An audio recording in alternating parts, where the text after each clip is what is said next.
let's get into some scarier stuff. Later on the episode, I'll talk about aliens and UFOs, but before that, I want to talk about something that's a little more visceral for most people. Unless you're an alien, someone who's been abducted by aliens or have experienced a close encounter, I think you're more likely to run into one of the subjects of the first topic before any aliens or Sasquatch or chupacabras or what have you. And that is women with high testosterone. And I read this article I saw online this week from the New York Times Magazine or whatever the exact title of that publication is. But the article itself was called, quote, "I'm on fire." And it was about women, mostly in their 40s and 50s, who have started to take testosterone. Trust me, it's scarier than it seems on the surface, and I'll get into why. But apparently there's this whole online community with influencers and the whole nine who are really psyched about getting teed up, often taking doses far higher than medically recommended. Hey, aren't we all? And they're doing this to address their libido loss, their feelings of fatigue, and diminished vitality in their middle age. They love it. Women love tea. They speak of testosterone in this messianic tone. And there's no FDA-approved testosterone product for women. But there's this underground, shadowy market that has flourished through med spas and wellness clinics and social media influencers, I guess, telling women where to get it or selling it maybe. FDA, doctors, they don't need them. This is the female version of the guy at the gym who's got the duffel bag full of various roids and accoutrements. Not the same, but all these women are working out more too. Probably getting quite swollen vascular off their testosterone. And I don't just mean the growing bean they got going on between their legs.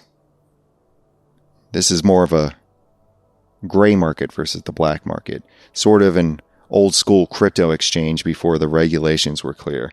The frontier of finance versus the frontier of hormonal female empowerment. In the article, the women, they're all exhausted, and they're looking for an escape from the postmodern numbness that they all seem to feel.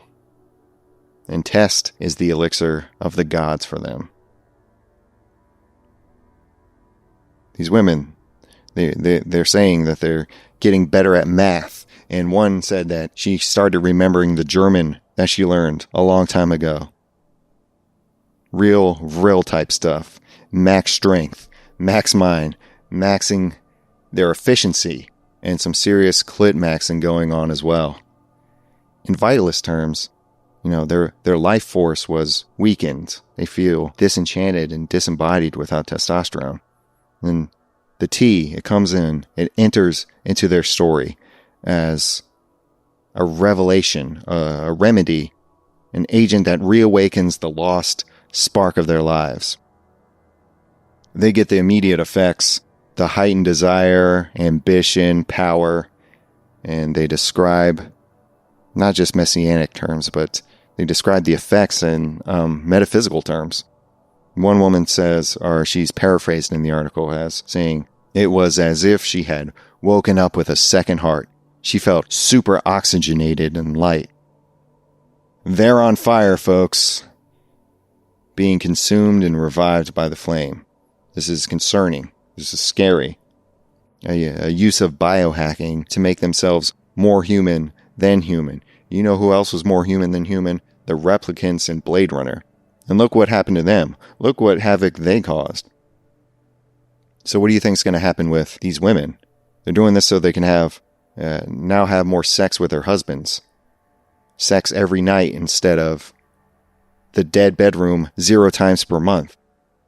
Women being sold transcendence through Instagram and TikTok. TikTok people who are promoting male hormones. The immediacy of felt presence that they get from the testosterone determined by the algorithm of the marketplace. It's the Platinian divine return to the one by doing what gym bros have known for decades. Deca. D-ball. Whatever the other types of testosterone are, I don't recall. I've never taken it because, naturally high T. Take that, ladies. I think Patrice O'Neal said something along the lines of sexual desire being a constant for men, while it's conditional for women. And these women, they're purchasing this constant horny and are discovering that they're now attracted to their husbands when either they lost that feeling or never had it in the first place. And we've all seen marriages like that. And one of the finger-wagging female doctors in this article is like, well, some women are going to be finding out that their sexual desire might not be improved by taking tea. That they're still going to need the emotional connection and whatnot. Like, ma'am, with all due respect, shut the fuck up. You give anyone a bunch of testosterone and they're going to want to bust nonstop. It might not be a fulfilling bust. It might be one you regret later. Again, welcome to the male experience, honey. There's some reference in the article about these women working and raising their children and how their schedule requires superhuman energy or abilities. Like, if that were true, a 47-year-old woman would not be able to do it. A 47-year-old man wouldn't be able to do it if something requires superhuman energy and ability. Testosterone or not. Besides, they're 47. Your children are at least teenagers for the majority of them, if not adults. I'm sure some might have a younger cohort of kids, but most of the time are old enough to handle basically everything in their lives at that point in time. So these women, they're burned out. They take tests. They end up doing more than they were doing before they started taking the test. The workload has increased, and it's not just efficiency, but they're also starting small businesses on top of all this other shit they're doing. They're on the treadmill of life, right? That's where they start. And they're begging for help. So they take testosterone. Then they increase the pace and the distance that they're covering, just reinforcing the cycle that they didn't like in the first place. But now they've got a taste of male hormone, so it doesn't affect them as much. They get to be feminist through consumer choice. And girl bossing is just optimizing your schedule by further mimicry of a man with levels of testosterone far beyond what women naturally produce. More spreadsheets get done. More cheeks are getting clapped. These women are lighting the candles before making the family a high-protein dinner, according to one of them. In the article, I think it's the 2 Real Housewives of Orange County, 2 women from that show, who are quoted in there as saying that they just hump all the time.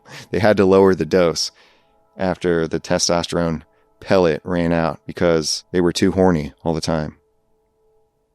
And the testosterone comes in a pellet, and I think they put it in your butt cheek. So it just dissolves under the skin over time. And one lady injured her back because she got so horny in the car. She made her husband pull over for like an emergency and fuck her.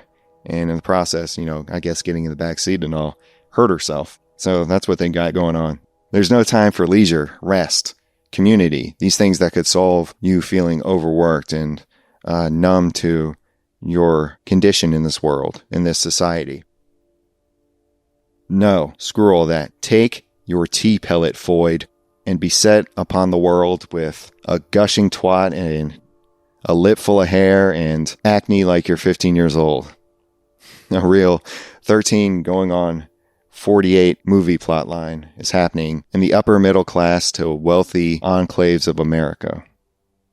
I do like how they all get roid rage or perhaps Foyd rage, as the case may be, because they have no experience with these levels of testosterone. So they're all just freaking the fuck out all the time. But apparently, now we've got 4 categories of people to have sex with for your date, wherever you fall on the dating spectrum. Before it was women, trans, men. You could pick one or all to have sex with, depending on your proclivities. But now, A medium/medium well situation has emerged. They're still women, just enhanced with a high sex drive, male pattern baldness, and the introduction of logic into the equation. Soon, with the humanoid robots, we'll have 5 categories. The continuum expands. Old women. Right now, these women, while it's scary what they're doing, they're also playing their part for humanity. They're the protectors. They're Ubermensch in some ways, trying to stave off the fembot or sexbot takeover that makes up that 5th category of sex partner. A post-human shot across the bow towards the metallic and silicon beings they're developing for guys to smash. I don't know if you've seen those social media posts where they have a woman who's dressed like a cyborg, and it's supposed to be like, oh, look what the fembots are looking like nowadays. Like, that's just a model you put metallic parts and glued on a wig and makeup. It's like a movie monster sort of situation. That's a woman. What I'm talking about here, now we just have, with the testosterone women, is psychotically horny old broads with levels of aggression and muscle density that was once reserved for bodybuilders. These women reprogramming themselves. Not quite a RoboCop, but they're reprogramming themselves for the hustle grindset culture, but also at the same time absolutely draining their husbands or boyfriends every day. Women having the experience of a man to an extent. They're not men. It's the virtual reality. Taking testosterone is VR of masculinity through the use of hormones, through science, through a giant vat produced by the pharmaceutical companies. It's akin to a breakthrough into the DMT realm. You're there, your vision might be there, your sensory experience internally could be there, but you're physically not there. You're not quite there. That's what they are. Not quite men, but not entirely women either. Not trans. And hey, I get it. Trying to live up to some potential, this masculine energy potential. Like today, I bought some body wash from one of those performative masculinity brands. I try to budget, try to save money, get an offer of buy one, get one free. Body wash, need to stay clean, so why not? And I see the name, Duke Cannon. And I'm like, oh, here we go. In the back of the bottle, literally says that it's not for clowns. And I thank God clowns aren't allowed to purchase said body wash. The fact that I was must mean that I'm not a clown and I'm a real man. More so than these women, but also I sympathize. I empathize with their plight to become real men. So, me buying masculine body wash is the equivalent of a woman taking a bunch of testosterone. But that testosterone pellet under the skin, it's just like those weird metallic shards or implants that alien abduction victims talk about, and they go to the doctor and they find these weird metal pieces in them.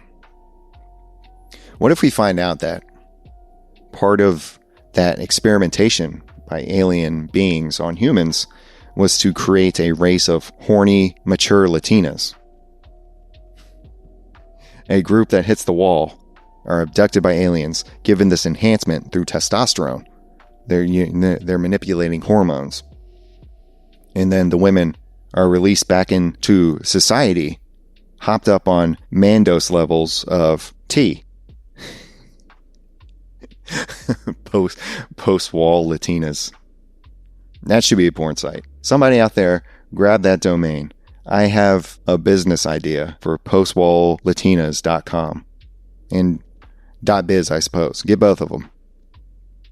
But this is an opportunity. Beyond just being scary for Halloween or beyond girl bossing. It's an opportunity for the rest of us men. Some of these recent divorcees out here with a pellet full of hormones in their ass. Are you man enough, listener, to let them impale themselves on you multiple times per week? Or even day? They're really horny. I understand that on the really high doses, they're probably getting too mannish with their appearance, their deep voice, and other side effects. Again, that 4 inches of bean pressing up against you while that's probably not ideal.